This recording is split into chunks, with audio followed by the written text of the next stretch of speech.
Hello everyone, आप सभी का बहुत बहुत स्वागत है इस चैनल में जिसका नाम है संजीव सर फिजिक्स। आज हम सब बात करने वाले हैं कॉम्बिनेशन ऑफ सेल के बारे में। वीडियो शुरू करने से पहले अगर आपने इससे पहले के वीडियो को नहीं देखा तो आप उन वीडियोस को देख सकते हैं, लिंक डिस्क्रिप्शन में दिया जा रहा है। चलिए शुरू करते हैं आज का वीडियो।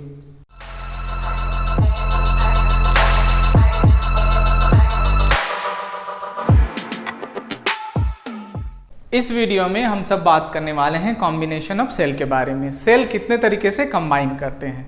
सेल जनरली 3 तरीके से कंबाइन करते हैं। एक तो हो गया सीरीज, दूसरा हो गया पैरेलल, तीसरा हो गया mixed. Series combination, parallel combination, mixed combination. यहाँ आपको सिर्फ सीरीज और पैरेलल ही पढ़ना है। सीबीएसई के सिलेबस में series and parallel combination of electric cell दिया हुआ है। ठीक है, तो एक एक करके हम सब देखेंगे।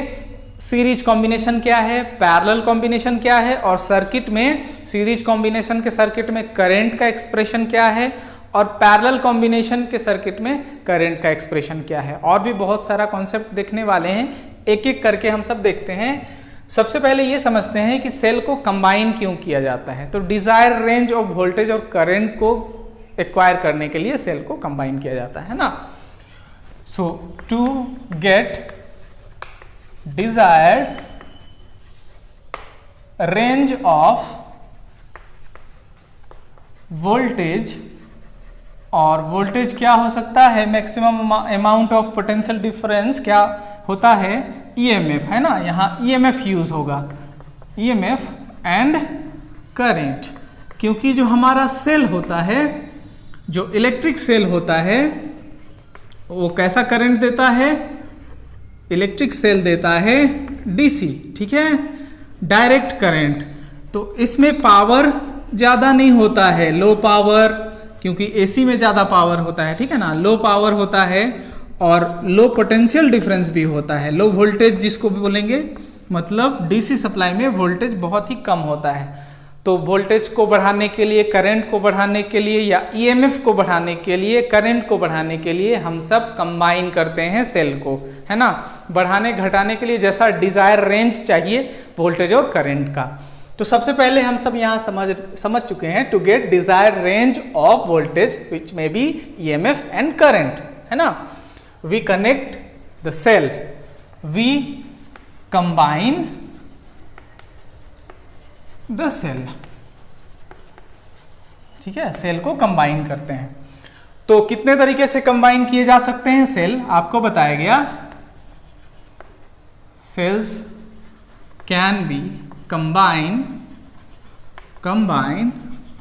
इन 3 ways, 3 ways। कितने तरीके से? 3 तरीके से।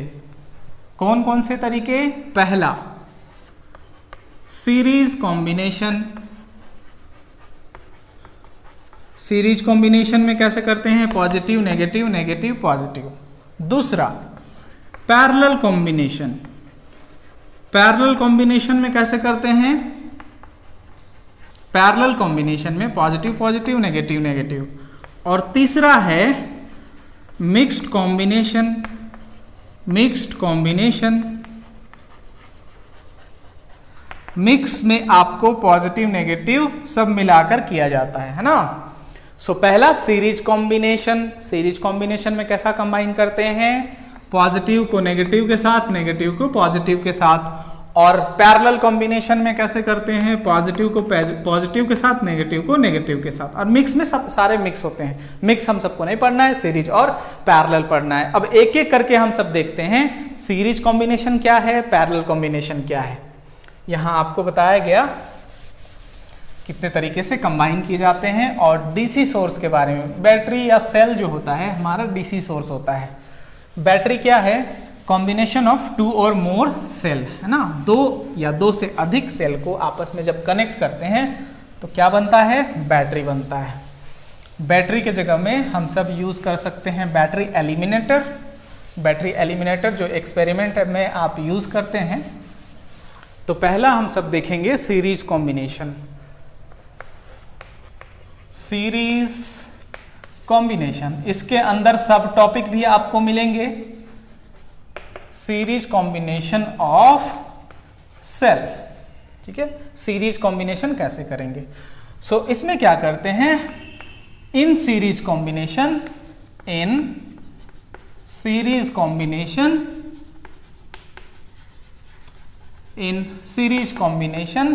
आप सब लिखते चलेंगे। पॉजिटिव टर्मिनल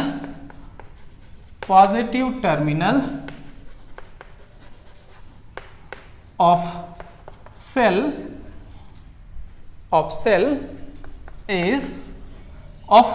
और ऑफ वन सेल, ठीक है, of cell is connected to negative terminal, है ना, negative terminal of other cell. So in series combination, positive terminal of one cell is connected to negative terminal of other cell and vice versa. And vice versa मतलब इसका उल्टा भी सही है ना, इसको उल्टा भी कनेक्ट कर सकते हैं, मतलब पॉजिटिव को नेगेटिव के साथ कनेक्ट कर सकते हैं तो नेगेटिव को पॉजिटिव के साथ। सेल में आपको बताया गया था कौन सा टर्मिनल पॉजिटिव होते हैं और कौन सा टर्मिनल नेगेटिव होते हैं। सेल के साथ आपको इंटरनल रेजिस्टेंस भी होते हैं, है ना। सो ये अलग अलग सेल है जिसका ईएमएफ हो सकता है एक हो या अलग हो। तो मान लीजिए इसका ईएमएफ E1 है, इसका ईएमएफ E2 है, इसका रेजिस्टेंस इंटरनल रेजिस्टेंस R1 है, इसका R2 है। तो जब आप इनको कंबाइन करेंगे सीरीज में तो क्या मिलेगा, ये आपको मिल जाएगा इन दोनों के बदले E इक्विवेलेंट और इन दोनों के बदले R इक्विवेलेंट। सो E इक्विवेलेंट क्या होगा, E1 प्लस E2 होगा अगर दो लिए हैं तो। अगर दो से अधिक है या n तक है तो E1 plus E2 plus E3 En तक, और दो से अधिक है R1 प्लस R2। दो से अधिक है तो कैसे करेंगे, R1 plus R2 R3 R4 Rn तक। ठीक है, ये आपको सीरीज में, यानी इन दोनों के जगह में एक अकेला E इक्विवेलेंट काम करेगा और इन दोनों के जगह में R इक्विवेलेंट। तो इसको कनेक्ट कैसे करना है, इसको कनेक्ट करना है आपका पॉजिटिव टर्मिनल को नेगेटिव के साथ, है ना, एकदम एग्जैक्टली इसी तरह। इस तरीके से आप इसको कंबाइन कर देंगे तो इस पूरे के बदले इतना छोटा सा एक सर्किट मिलेगा। अब इसमें हम सब देखते हैं series combination for identical cell, सारे सेल एक जैसे हैं, है ना। Series combination for identical cell, series combination for identical cell, identical मतलब एक जैसे सेल, सबका ईएमएफ एक होगा, सबका इंटरनल रेजिस्टेंस भी एक होगा। तो हेडिंग लगाइए series combination of identical cell. Series combination हम सब चल रहे हैं, सीरीज कॉम्बिनेशन ऑफ सेल चल रहे हैं। उसमें पहला सब topic A, identical cell. Identical cell, identical मतलब होता है एक जैसा, है ना, एक जैसा। इक्वल और आइडेंटिकल में थोड़ा सा फर्क है। आइडेंटिकल एक जैसे होते हैं, एक जैसे पर पूरी तरह से इक्वल नहीं होते, क्योंकि दो सेल आपस में पूरी तरीके से इक्वल हो ये जरूरी नहीं, क्योंकि दोनों का बनावट थोड़ा बहुत डिफर कर जाता है ना। सो इक्वल नहीं, आइडेंटिकल ले रहे हैं, मतलब दोनों एक जैसा। ठीक है, एक जैसा। तो क्या होगा, इसमें हम सब कंसीडर करते हैं n सेल कनेक्ट है। मान लीजिए ये पहला सेल है, ये पहला सेल है और इसका यहां कनेक्ट है ये दूसरा सेल।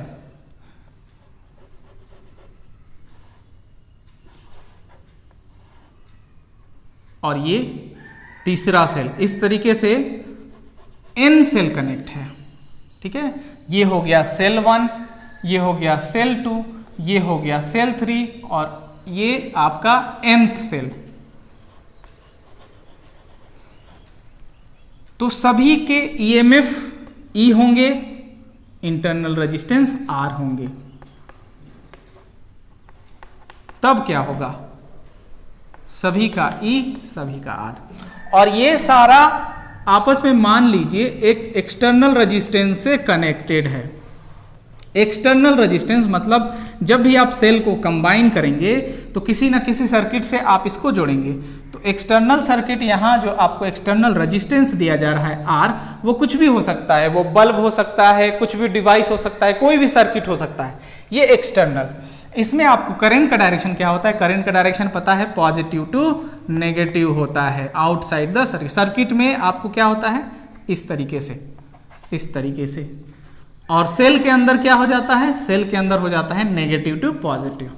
सारा आई ही होगा, सभी जगह आई ही होगा। करंट सीरीज में कांस्टेंट होता है, करंट कांस्टेंट होता है, करंट कांस्टेंट। कैसा सर्किट है, सीरीज है। तब इन सब के बदले एक इक्विवेलेंट सर्किट आप लिखेंगे, इक्विवेलेंट सर्किट आप बनाएंगे।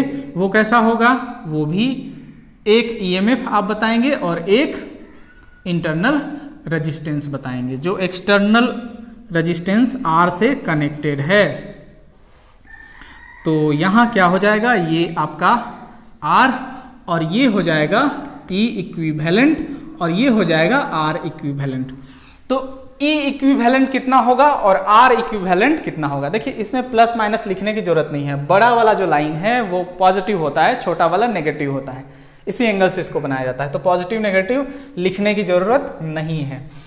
सो आर इक्विवेलेंट कितना होगा, अगर एन टाइम यहां है, ये आपका सेल एनवा सेल है, एनथ सेल है ना, ये आपको एनथ सेल है, ये पहला दूसरा तीसरा एन, ठीक है, ऐसे करके एन, क्योंकि एन पूरा सर्किट आप बना नहीं सकते तो एन बता दिए हैं।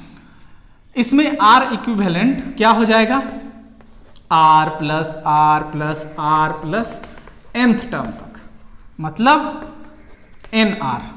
सो आर इक्विवेलेंट आपको मिलेगा एन आर। सीरीज में क्या किया जाता है, R1 plus R2 plus R3 plus R4 ऐसे किया जाता है। तो R plus R n time तक, तो एन आर हो जाएगा। उसी तरह ई इक्विवेलेंट क्या हो जाएगा, ई इक्विवेलेंट भी हो जाएगा ई प्लस एनथ तक। तो क्या करेंगे उसको, एन ई। सो ई इक्विवेलेंट हम सबको क्या मिलता है, एन ई।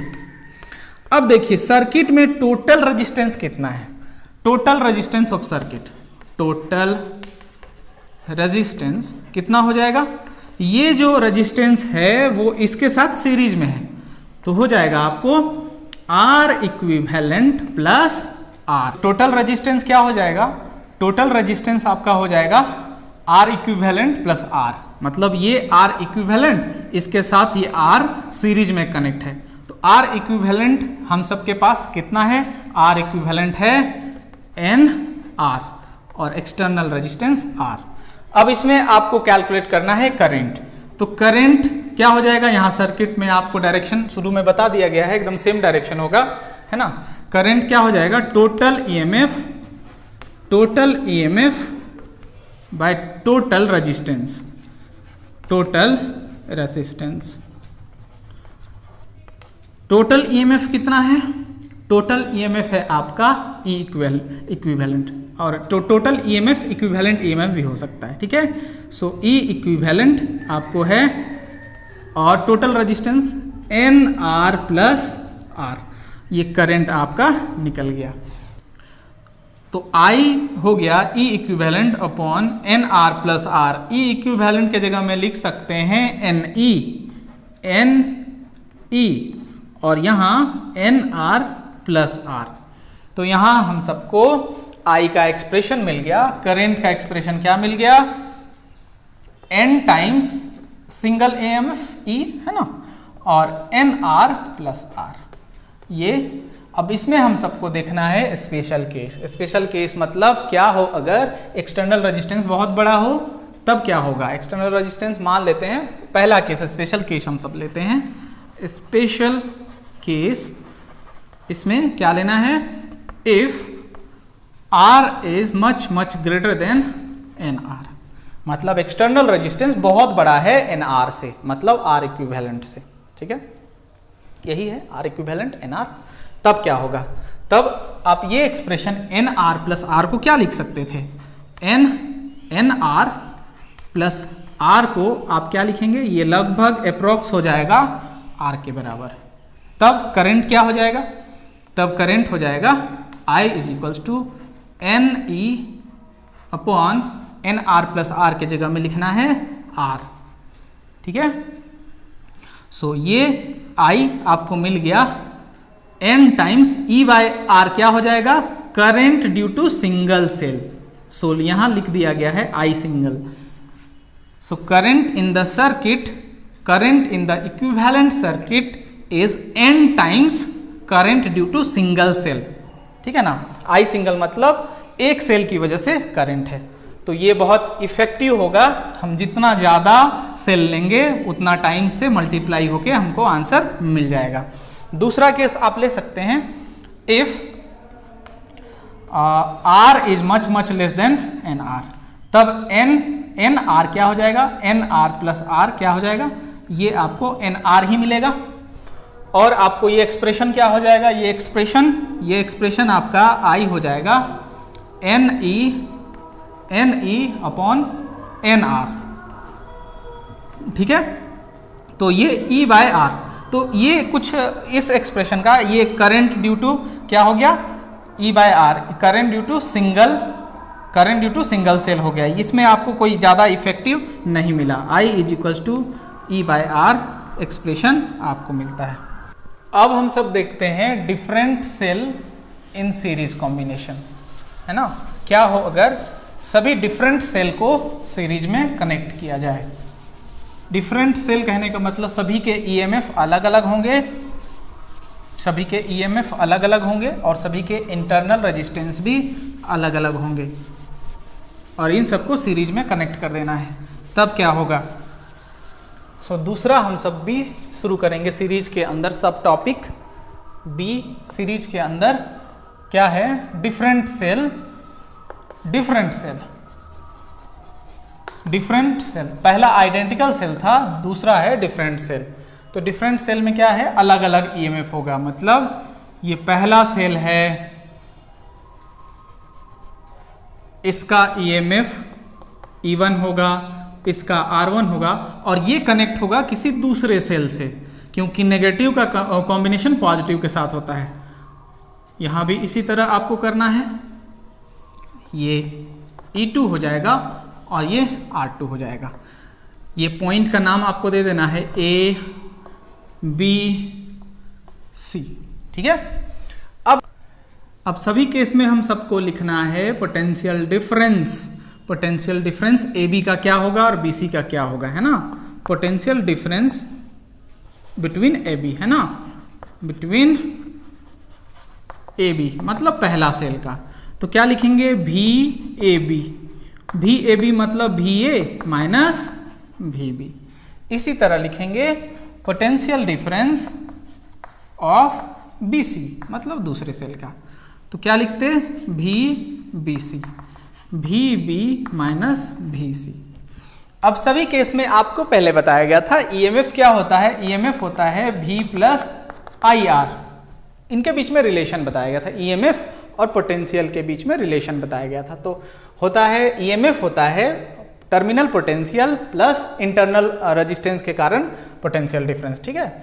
सो V क्या हो जाता है, यहाँ V हो जाता EMF माइनस IR, ठीक है। तो यहाँ हम सबको लिखना होगा, ये VAB क्या हो जाएगा, ये EMF कितना है इसके बीच में, AB के बीच में E1, ठीक है, माइनस करंट कितना फ्लो करेगा। करंट हमेशा सीरीज में एक ही करंट फ्लो करता है, ये करंट है मान लीजिए, नेगेटिव टू पॉजिटिव ही होता है सेल के अंदर। I करंट है, सभी में करंट I होगा, ठीक है। सो I, और इसमें इंटरनल रेजिस्टेंस क्या है, R1 है। इसी तरह इसमें क्या लिखेंगे, इसमें हम सबका हो जाएगा सिमिलरली E2, ठीक है, BC के बीच में E2, ठीक है, ये आपका E2 हो जाएगा, ये आपका E2 है, और माइनस IR2, ठीक है, IR2। अब इसमें आपको क्या करना है, इन दोनों के बीच में पोटेंशियल डिफरेंस लिखना है। पोटेंशियल डिफरेंस मतलब कॉम्बिनेशन का, ऑफ कॉम्बिनेशन। तो पूरे को कॉम्बिनेशन करेंगे तो क्या हो जाएगा, पोटेंशियल डिफरेंस आपका होगा VAC, वो हो जाएगा ये प्लस ये है ना, भी ए बी प्लस भी बी सी ए सी हो जाएगा। ठीक है, अब इसमें ए बी का वैल्यू कितना है, E1 माइनस आई R1 प्लस E2 माइनस आई R2। सो ये हो जाएगा E1 प्लस E2 और यहाँ माइनस आई अगर आप कॉमन कर ले तो R1 प्लस R2। अब इसको आप इक्विवेलेंट सर्किट के लिए क्या होता, for equivalent circuit, for in दोनों का इक्विवेलेंट सर्किट आप बनाते, कैसे बनता, इन दोनों का इक्विवेलेंट सर्किट हो जाता, एक पॉजिटिव टर्मिनल, एक नेगेटिव टर्मिनल और एक रेजिस्टेंस। इसमें करंट I बताते हैं आप। ठीक है, ये E इक्विवेलेंट और ये R इक्विवेलेंट। ठीक है, करंट I क्या हो जाता, दोनों टर्मिनल ये A और लास्ट का C। ठीक है, तो इसके लिए फॉर इक्विवेलेंट सर्किट ये आप भी AC क्या लिखते, इसी के टर्म में लिखते, क्या लिखते, मतलब ये जो फॉर्मेट है उसमें लिखते E equivalent minus I R equivalent. ठीक है, एकदम E equivalent minus I R equivalent ये हो जाता। तो ये हो गया आपका इक्वेशन 1, ये हो गया इक्वेशन 2। कंपेयर करें इक्वेशन 1 और इक्वेशन 2 को कंपेयर करें, इक्वेशन 1 एंड इक्वेशन 2 क्या हो जाएगा, E इक्विवेलेंट हम सबको मिलेगा E1 plus E2, E1 plus E2 और R इक्विवेलेंट क्या मिल जाएगा, R इक्विवेलेंट करंट मैच कर गया, R इक्विवेलेंट मिल जाएगा R1 प्लस R2। ठीक है, अगर nth कनेक्ट होता तो क्या लिखते हैं इसको, E1 plus E2 E3 En तक जाता, En तक, और इसमें R होता तो क्या हो जाता, R1 plus R2 plus R3 plus R4। ठीक है, इस तरह से इक्विवेलेंट EMF और इक्विवेलेंट रेजिस्टेंस का वैल्यू निकल जाता। तो ये सीरीज कॉम्बिनेशन में हो गया। अब हम लोग देखेंगे पैरेलल कॉम्बिनेशन में क्या होगा। इसमें आपको याद रखना है, अगर सेल का डायरेक्शन उलट जाता, किसी सेल का डायरेक्शन उलट जाता, तब आप क्या करते हैं, सीरीज कॉम्बिनेशन ही होता और सेल का डायरेक्शन उलट जाता, तब उस सेल को अपोजिट साइन में लिखते हैं। मान लीजिए E2 का डायरेक्शन अपोजिट जो कनेक्ट कर दिया जाता, E2 वाला अपोजिट कनेक्ट हो जाता, तब क्या करते, E इक्विवेलेंट आप लिखते, कुछ नहीं करना है, साइन बदल देना है, यहाँ प्लस है इसको माइनस कर देना है। ठीक है, सो डायरेक्शन पोलैरिटी चेंज हो जाने से क्या करना है, उसके सिंबल को चेंज कर देना, पोलैरिटी चेंज कर देना, प्लस को माइनस कर देना है और लिख देना है। इसके लिए एक शॉर्टकट फार्मूला भी है, EMF अगर आपको निकालना है, शॉर्टकट फार्मूला भी है,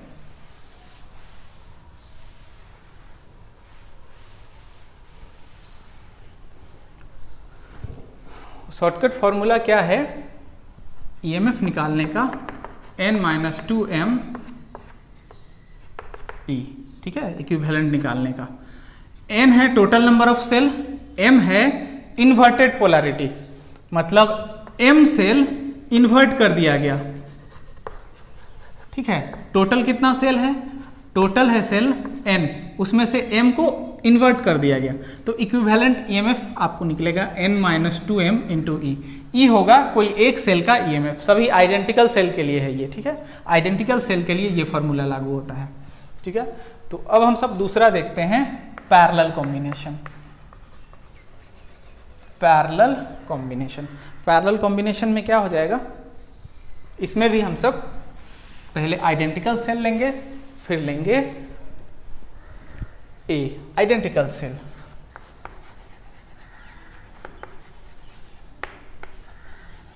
तो पैरेलल कॉम्बिनेशन में, in parallel combination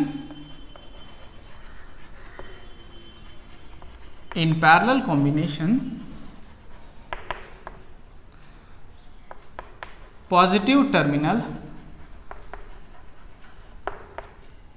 of cell of one cell is connected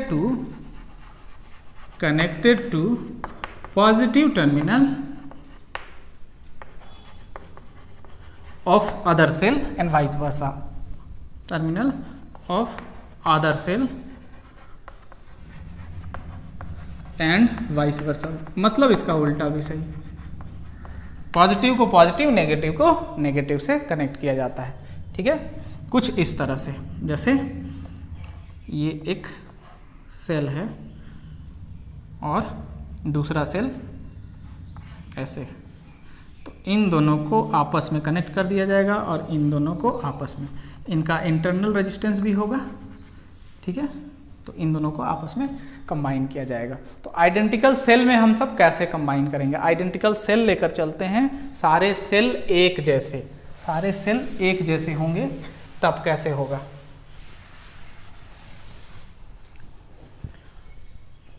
सारे सेल एक जैसे मतलब सबका ईएमएफ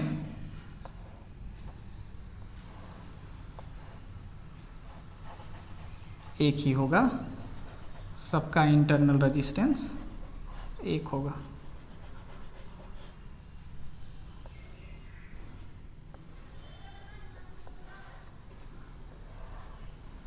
इनको आपस में कनेक्ट कर देना है और इनको आपस में कनेक्ट कर देना है। ठीक है, और ये आपका हो जाएगा, इसको कहीं भी आप एक्सटर्नल रेजिस्टेंस से जोड़ सकते हैं। तो सारा ई है और सारा आर है।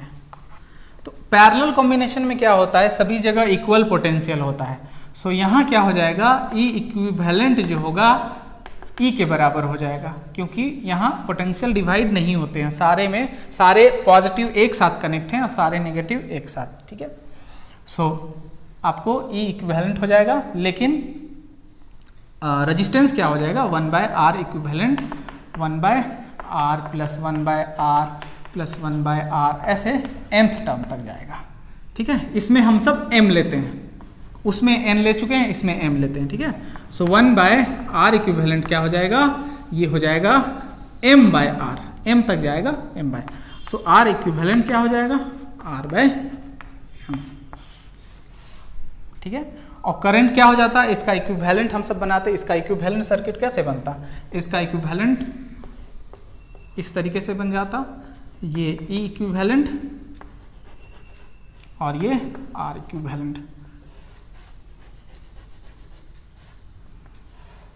ठीक है, सो ये आर, और इसके लिए क्या लिखते, करंट अगर आपको बताना होता, ठीक है, इसमें करंट बताना होता, इस सर्किट में करंट, क्योंकि यहाँ करंट डिवाइड हो जाता है, इससे कितना करंट फ्लो करता है, यहाँ पर करंट। ठीक है ना, यहाँ पर करंट, यहाँ करंट डिवाइड होता है, यहाँ के लिए नहीं, यहाँ के लिए। ठीक है, इक्विवेलेंट सर्किट के लिए। सो आई हो जाता, आई क्या लेते, टोटल ईएमएफ, ई इक्विवेलेंट और टोटल रेजिस्टेंस आर इक्विवेलेंट। ठीक है, R equivalent plus R. So E equivalent आपका हो जाता ई के ही बराबर, पहले आपको बताया गया है, ई के बराबर हो जाएगा, और आर इक्विवेलेंट है r/m, r/m प्लस आर। ठीक है, ये हो जाता आपको करंट E/r/m प्लस आर। ये इक्विवेलेंट सर्किट के करंट का वैल्यू है, अगर इसमें करंट आई फ्लो कर रहा है तब। सो ये आपको आइडेंटिकल सेल है। अगर डिफरेंट सेल हो तब क्या होगा, डिफरेंट सेल में भी हम सब निकाल सकते हैं, सारे सेल डिफरेंट हो तब क्या हो जाएगा,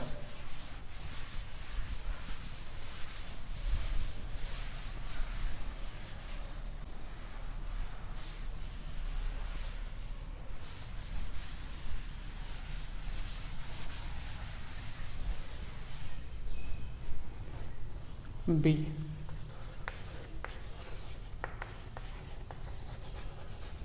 डिफरेंट सेल। सारे अलग अलग सेल और पैरेलली कनेक्ट हैं।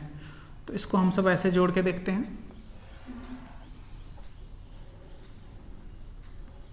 ठीक है।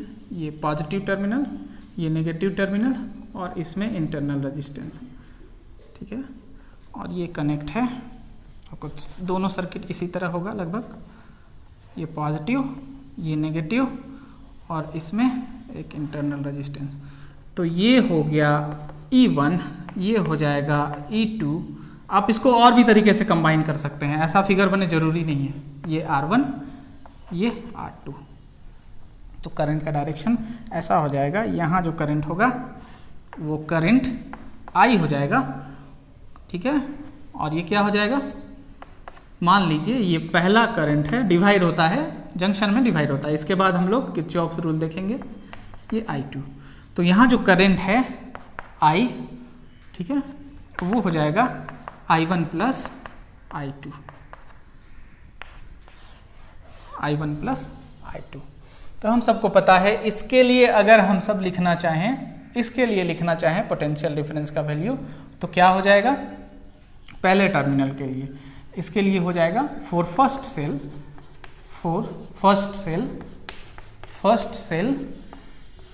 पहले सेल के लिए क्या हो जाएगा, ईएमएफ होता है V प्लस IR, ऐसे लिखते थे। तो यहाँ क्या लिखेंगे, E1 is equals to V पहला, ठीक है, V और प्लस I की जगह में क्या हो जाएगा, इसके लिए I1 और इसके लिए R1। तो V का वैल्यू निकालना है, E1 माइनस I1 R1, ठीक है। और फॉर सेकेंड सेल दूसरे सेल के लिए इसी को क्या लिख सकते थे, V E2 minus I2 R2, ऐसा लिख देते सिमिलरली करके। अब यहाँ से आपको I1 और I2 का वैल्यू मिल जाएगा। यहाँ से मिलेगा I1 का वैल्यू, I1 कितना हो जाएगा, I1 यहाँ से आप निकाल सकते हैं, ठीक है। ये I1 हो जाएगा आपका, I1 क्या हो जाता, E1 minus V divide by R1, ये हो जाता। और I2 क्या हो जाता, E2 minus V by R2। अब इन दोनों I1 I2 को रख देना है इस इक्वेशन में, ये इक्वेशन 1, ठीक है। I1 I2 का वैल्यू इक्वेशन 1 में रख देना है, तब क्या हो जाएगा, I is equals to I1 plus I2। I1 का value E1 minus V R1 plus ये क्या हो जाएगा, E2 माइनस V R2, ठीक है। तो इसको अलग अलग कर सकते थे, E1 by R1 V by R1 plus E2 by R2 minus V by R2। हम सब E1 by R1 plus E2 by R2 को एक साथ लिख सकते हैं, और माइनस कॉमन कर देने से, माइनस V कॉमन कर देने से 1 bye R1 plus 1 bye R2, इस तरह से वैल्यू हो जाता, ठीक है।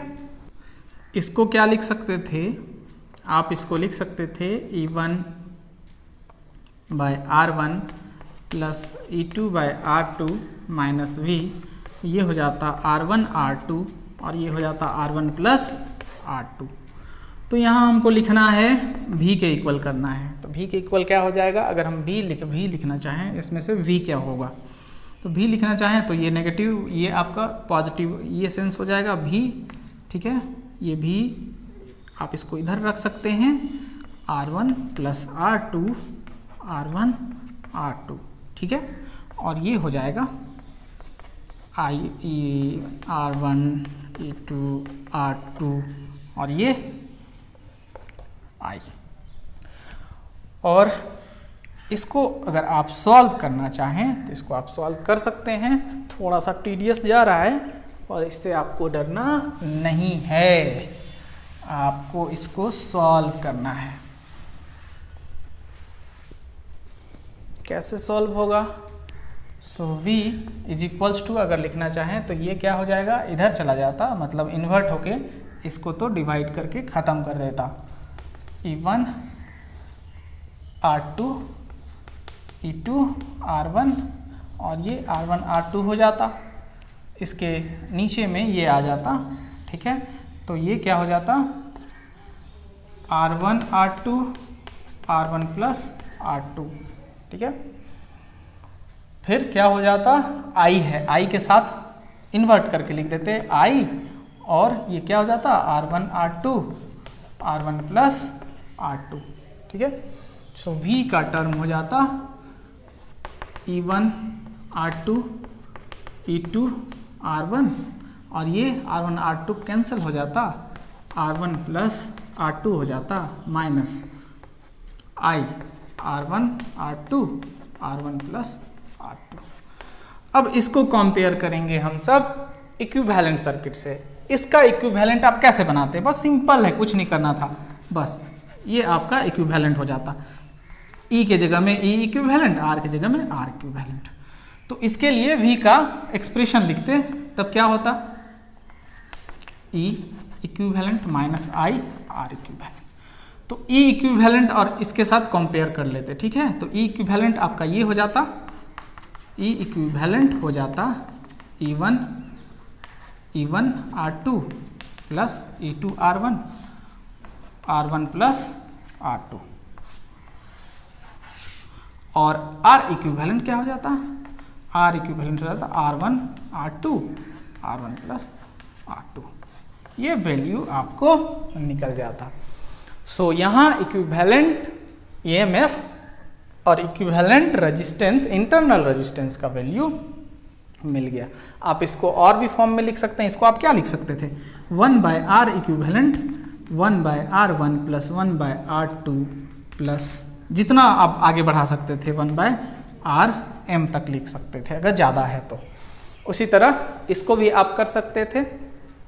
ये भी क्या लिखा हुआ है, ये आपको अलग अलग अगर करते तो आपको कुछ और फॉर्मेट में आता, इतना करने की ज़रूरत नहीं है, ये आपको काफ़ी है। आई होप कि ये वीडियो आपको पसंद आया होगा। आप और भी इसमें लिख कर प्रैक्टिस कर सकते हैं, इसको याद कर सकते हैं। आप इस वीडियो को लाइक ज़रूर करें, अपने दोस्तों के साथ शेयर जरूर करें। Thank you so much for watching this video.